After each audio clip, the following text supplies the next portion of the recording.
All right, so understandably, the question that I'm getting with today's reel is, okay, so how do I do this? This is totally me. How do I give my pelvic floor a reason to not stay tight? And obviously, there isn't one answer, but I'm going to share in my post to come this week several ideas for you to think about ways to give your pelvic floor a reason to not stay tight. But I want to ask you a question because I feel like everybody's like, what's the exercise that I need to be doing? So, would your newborn baby say, what's the one exercise that I need to be doing so that I can learn to walk by the time I'm 1? Because that's my goal. Your baby does not move that way.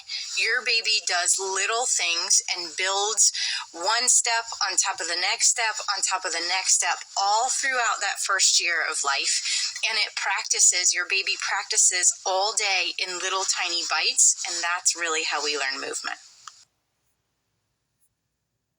I'm working on an email that is going to put together in a cohesive place a lot of the stuff I talked about with running and walking, and some different visual aids that I didn't have on Instagram, or at least like some side-by stuff I cannot talk. Side-by-side pictures, so maybe you can see some of those subtle differences a little bit better than the videos could depict. But anywho, if you haven't signed up, here's the link. I also made a Spotify playlist to increase your cadence to walk to. It's clean, there's no swearing, it's pop music, so I think most people would like it.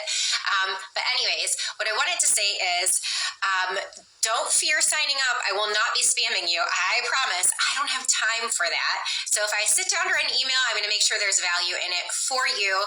And that way you would also be up to date on any future endeavors or other stuff that I can provide value to you off of Instagram.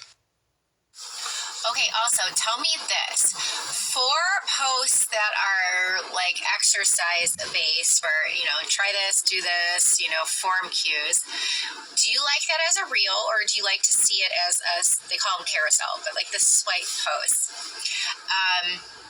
I haven't done one of those in a really long time because the last time I did one, I literally got like 50 views, which it's not about that, but if you're spending time on something and you're really trying to get a message across, you obviously want it to be successful. And so if you're tracking